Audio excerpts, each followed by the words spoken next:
Here's a look at some of the pictures inside the casing of the first volume of WrestleMania, the complete anthology, signifying some of the images of the first 5 years of WrestleMania.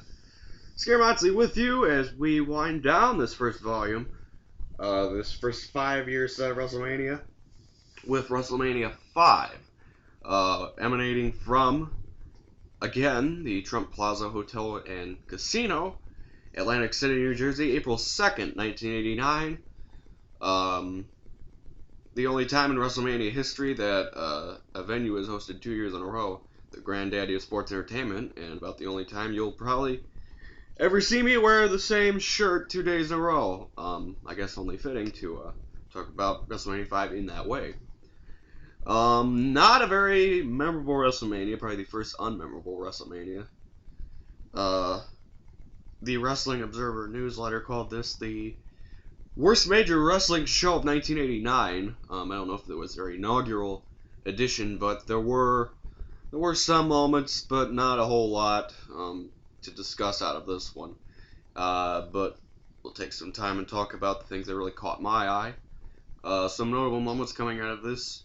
The crowd was kind of dead. I don't think they were bored by it, but there was just not a lot of stuff to recollect upon, except that the main event and a memorable ending to an unmemorable Piper's Pit. But we'll move on anyways. The very unusual at that time, and I guess pretty unusual in WWE, WrestleMania started off, they couldn't find a better celebrity to sing America the Beautiful. The women's champion at that time, Rockin' Robin, ended up singing it, did a fine job. Notable moments from this event, besides my top three I'll talk about: Ravishing Rick Rude defeating the Ultimate Warrior for the Intercontinental Championship. Bobby Heenan helping out there, holding on to Ultimate Warrior's feet after a failed suplex attempt, and the Warrior losing the Intercontinental Championship. He would get it back at SummerSlam that year against Rick Rude. Also, of some note, not a very popular tag team in the 80s, but Strike Force, Rick Martel, Tito Santana, they made the splits during the match with the Brain Busters, in which Tito Santana's flying forearm knocked Rick Martel unconscious. And Martel, from then and there, he became a heel. He went on to become the model Rick Martel. Martel and Santana would have a rivalry going. It would end up with its peak, actually, would come when Tito Santana and Rick Martel faced off, and Santana defeated Martel, I believe, in the finals of the 1989 King of the Ring.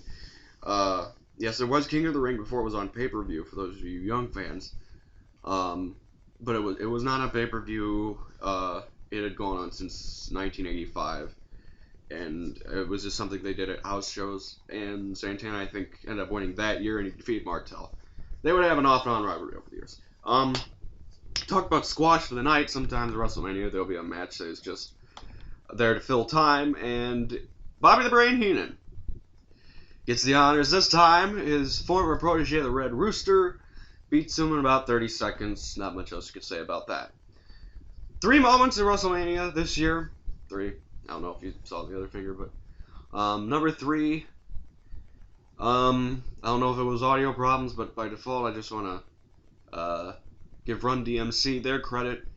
They came out, performed the WrestleMania rap. Fans were happy. Yay! That was about it.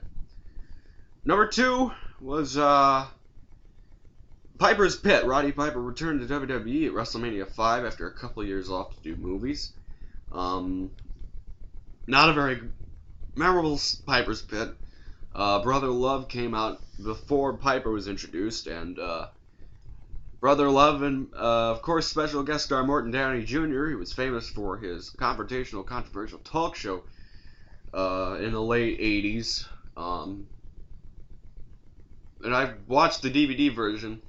I do believe that in the summary that I read online, Piper comes out, makes fun of Brother Love, after Brother Love tried impersonating him, and Piper proceeded to disrobe Brother Love of his kilt, and it was not shown on the DVD. Instead, it just cuts to what I believe. It cuts out the part where Morton Downey Jr. is throwing cigarettes at Piper and Brother Love, and just makes a little bit of an edit on the DVD. But yeah, it was kind of awkward watching it. Very unusual for an 80s WWE segment.